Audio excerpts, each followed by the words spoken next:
then folks, welcome back to an episode of the complete Liverpool playthrough with me, Dr. Benji FM. Another day, another video, and Liverpool find themselves in third position. A fantastic run of form has seen us pick things up a little bit. 4 wins on the bounce, including that FA Cup win against Newcastle, and that's again who we face in the league today. Can we replicate? It was 2 free kicks, you might recall. I showed you the highlights from the game. De Bruyne and Aguero getting the goals in that one, and we have a chance today to do it in the league and get a very important, a vital, I dare say, 3 points. Now, our game recently was only a few days ago, so with this first 11, we're going to give them another rest, because so far this 11 that we've got out there is doing good work for us. There's been a few places that I've been rotating and changing round. I think Ronaldo's seen quite a bit of football this season. Mane, of course, did, as well as Salah. Sacco has finally sort of stepped out, and Matip and Van Dijk have got this partnership going. And Nathaniel Klein, so far so good, holding down that right-back position. Him and Trent Alexander-Arnold have been going back and forth, but good form from Klein, so we'll keep him in there for now. And Balde Chiesa is another one that, because of the system we're playing, it's changed up a little bit. I think with the Champions League, though, there's a very good chance we can switch it back round, get those wingers back involved, because I think in Europe it was something that really helped us, especially playing on the counter-attack against some very good sides. So we might look at doing that again as we go.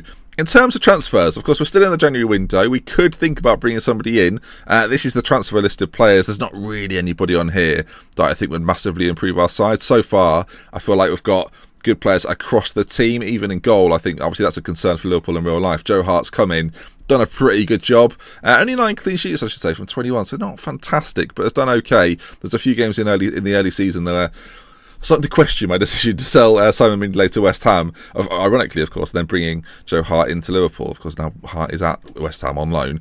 Klassenak's another one, of course, in the fullback areas. I spoke about Klein and Trent Alexander-Arnold, but Klassenak's sort of taken a back seat for Williams recently. I think the attacking play from Williams makes me favour him slightly more. If you look at the crossing stat, if we just quickly compare the two, actually, this might be quite a fun thing to do. If I'm not mistaken, hopefully I'll be proven correct here. If you look at the crossing stat on the pair of them, 18 crossing from Williams is a huge gap, a huge difference compared to the 10 crossing of Klassenak. So why he's probably a better defender, and I'll probably give you that. The passing, the overall play, the way that we keep the possession, the way that we are trying to, like I spoke about it last episode, the quick passing, that sort of tempo, great technique from Williams, as well as the passing, as I say, the crossing.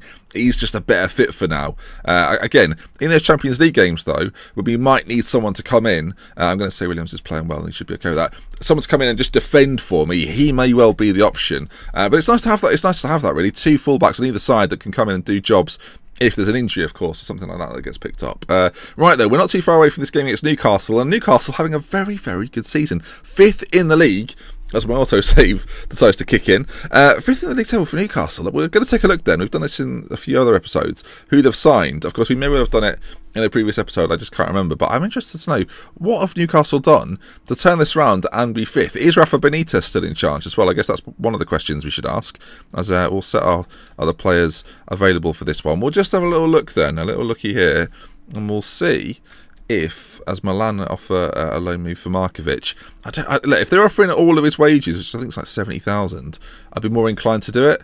But with the way things are at the moment, I'm not going to bother. I wish Roberto Firmino would just cheer up a little bit. He's been playing really well recently. Let's try and improve his morale. Can I even talk to him? I can't even talk to him because I've broken so many promises, so he doesn't trust me anymore. Oh, Roberto, why are you being like this? In terms of the bench, is there any other changes we could make? I think I just played the last game against, who did we play? Watford.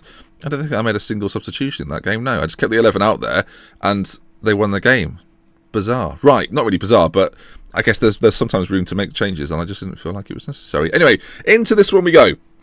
It should be, I don't want to call it routine, because to say Newcastle have been playing evidently some quite good football recently. If we take a look at them here, transfer-wise, Rafa Benitez is still in charge, and you can see in the summer they didn't go mad for transfers, but they brought some good ones in. Yusuf Poulsen has been brought in, striker for them, as he scored a lot of goals this year, 8 goals, 7 assists, so quite a good all-round game from him. Christian Tello on loan, Correa has also been brought in from Sevilla on loan, very good signing. John Swift, another good addition for them in the centre of midfield, of course the young Englishman.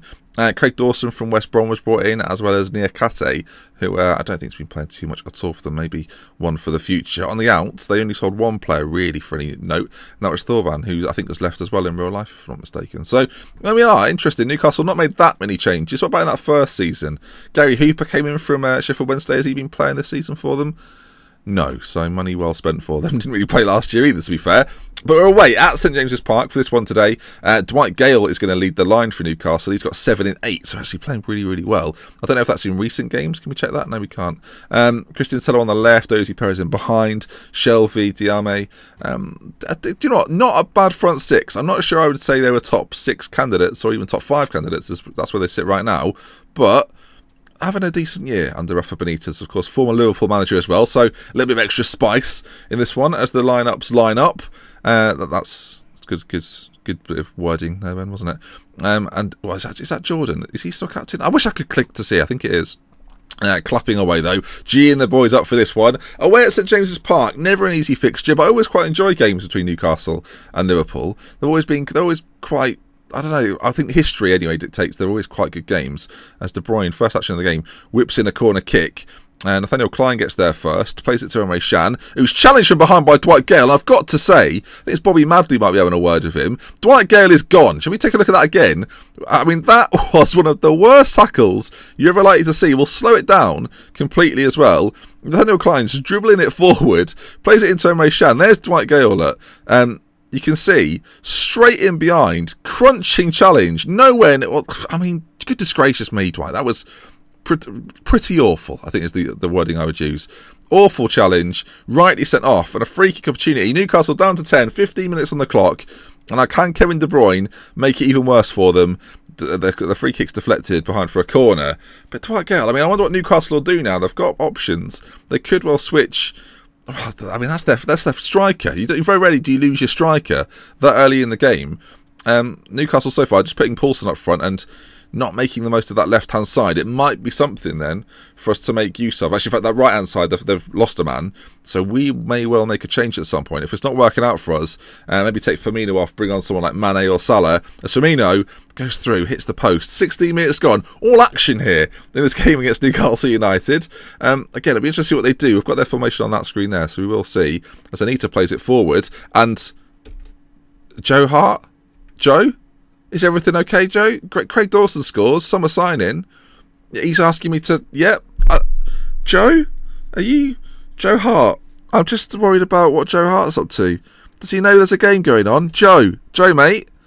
I don't know if... Joe, I don't know if you're... Oh, dear. He's walked off. He is literally just... I don't know what he's seen. I don't know if he thought it was half-time. Regardless, he's... balls that right off, hasn't he? What we'll do then, Aguero's got a gashed head.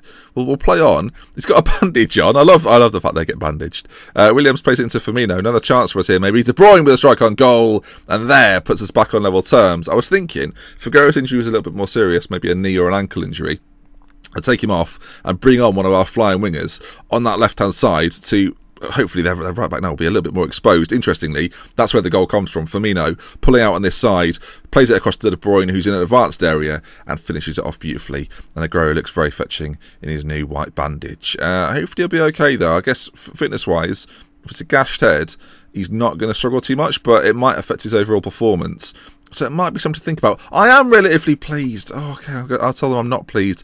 Watch this though. Everyone's going to be confused. Everyone's switched off and confused. It's a disaster. Right, we'll try it out though. Firmino, advance forward, up on that side. I was talking about it. We may as well do it. So we've got options here. Do we bring on Mane, Salah, or maybe even Divock Origi? I think we go for Mohamed Salah. He's left-footed. The alternative is we bring in Mane and play him as like an inside forward. But I think Salah, with his left foot, could cause major issues down that side. We'll put him on attack as well. So these three combine. Aguero's had a poor first half because of his injury, maybe. And we'll just see then, will we see much out of that side? If we exploit the left flank more than the right flank, there'll be an emphasis on Williams and Salah on that side. And we'll just see, is there going to be an opportunity for us? Will the goal come from that side? We're trying to overload whoever's playing right back for them. I think it might be Anita, it is Anita. Right. Come on then, Liverpool. You've got a half to do it. Newcastle down to 10. They took a 1-0 lead. We fought back. But can we get another one? We're talking earlier, last episode, that the gap at the top is getting a little bit closer. Manchester United did have a game in hand and look as if they won it. As Newcastle, we're on attacking, boys. We're not on attacking. We're on standard, in fact. And they're coming forward. It may be something to change up to as Paulson goes through. Hart with a fantastic save and cleared by Williams. Well, I was critical of Hart before, but that was very good. 25 minutes to go. We're going to go attacking. Newcastle now have changed their system a little bit. which does mess with me a little bit. So what we'll do is get on Mane as well. We'll play two on either side, and we'll kind of go with them. They've got no one in the centre now to look after Kevin De Bruyne, really. They've got a little bit more open. So what we'll do is we'll get Mane on as an inside forward. I think Salah similarly on an inside forward. Actually, we'll put them both on inside forward duties. And just see, we're going to try and overload Newcastle in these final minutes. It's still 1-1, but can we get that final winner? As the time, goodness gracious me, has flown by. I guess we'll lower the tempo very slightly for these later stages. We might be able to work something, maybe. It's not been a good half of football from us, though. When you consider that Newcastle been down to 10 for the majority of the game, who do you even bring on? Divock Origi, maybe for the last few minutes? A little bit taller than Firmino. Is there going to be a chance maybe in the air for him? There's a 45-second period at the end of this game. And Newcastle have the ball. Is it going to be quite drab? Is it going to come to anything, or is there going to be one more chance in this for someone? Van Dijk gets ahead on it, and now it's Mane with the ball under his control, and Mohamed Salah. Now this is going to be then, you would suspect, the final chance for Liverpool. A Salah, John Swift swung his leg right through it, made little contact with the ball as the ball's not forward. It looks as if this is going to be one of those highlights where it just comes to nothing. Van Dijk switches it all the way across to Williams, and that's probably going to be it. And again, we're not losing matches, but draw on draw on draw, unless Kevin De Bruyne can find something magical. De Bruyne with a shot. Oh, that would have been something, as I'm sort of calling the draw at that point. But look at that. There's a 9-point gap developed between ourselves and Manchester United. We do play them again. They'll, of course, have some difficult fixtures against the other teams in the top 6. But another draw. And this has been the story of our season. And we spoke about it last episode. If we'd have won some of these games, we wouldn't be in this position. And that is very disappointing. Sergio Aguero is going to be out as well. We'll send him to the doctor rather than patching him up. We'll just send him off to the doctor for that one. We've got Palace coming up next. We'll play up until the point in which we have the Palace game. The next episode, we'll have Palace and Chelsea together as a Premier League game as well as the FA Cup game. So we'll just see if any other transfer business goes on. I may well, as we're here as well, try and sell Javier Pastore as a car drives past outside. Right, shall we try and get him for a little bit cheaper then? It's, again, one of the worst purchases I've ever made on Football Manager. But we'll try and move him on. I don't really think there's anyone else to move on. Maybe Shea Ojo can be shifted on. Just at this stage, we're only going to play one more season. We're probably not going to use him anyway. So, logistically, you may as well try and just move him on, right? Anyone else in there? Maybe a player like Adam Lallana, who's seeing very little game time. He's very versatile, though, and of course we've got Champions League games coming up again soon. As Inter have come in with 18 million for Pastore, that might be the ticket. Actually, before we carry on, let's rest the boys before our game against Palace. We'll probably play probably a rotated side against Chelsea, if I had to guess. But yeah, we'll just give them a day off so they can fully recover for the game against Palace. And we'll see if there's any other transfer business. We've just offered a few players out there. Instead of coming for Pastore, Sergio, a player with a lot of potential. I do wonder if anyone's going to fancy sort of 10 million. I think that's pretty good value. Obviously, Jordan Ibe was in a similar situation, and Bournemouth came in for 15 million a few years ago in real life. So we no offers. Burnley apparently interested, though. It would be a similar move to the Ibe one then, to a team like Burnley. Quite similar in stature currently to Bournemouth. So you can see why that would make sense. Apparently there's been a large sort of support from the fans for your eye-catching passing style. They like it. I certainly hope so. We need to find a balance. We've got a capable squad. I'm going to say I don't like Sam Allardyce's football. Not a fan at all. No, sorry, Sam. And we will approach this Crystal Palace game, which we'll play next time. There'll be the 2 games we play then before the close of the transfer window. Next episode, it may well be a bit of a longer one then, because we'll play 2 matches. Oh, Javier, why would you...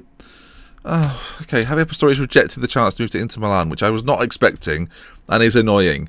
So that wraps things up. Now, Angolan wants to think about leaving to PSG.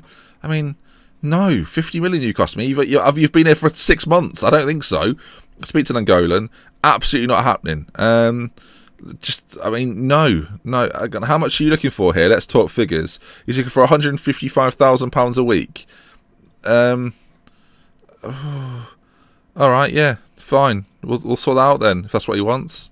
I mean, I wasn't expecting to be offering Nangolan a new contract, I'll be honest. But there we are. We'll quickly talk to Nangolan, make sure it is what he says it is. Yeah, good. We'll do all those. Although I don't really know what you're whinging about, considering I gave you a contract not that long ago. Your agent wants another couple of million, apparently. What I don't really understand this. I've got to be honest. Radja, I'm not happy at all. I mean, not happy with that either, no? How long's your contract? It's a couple of years. No.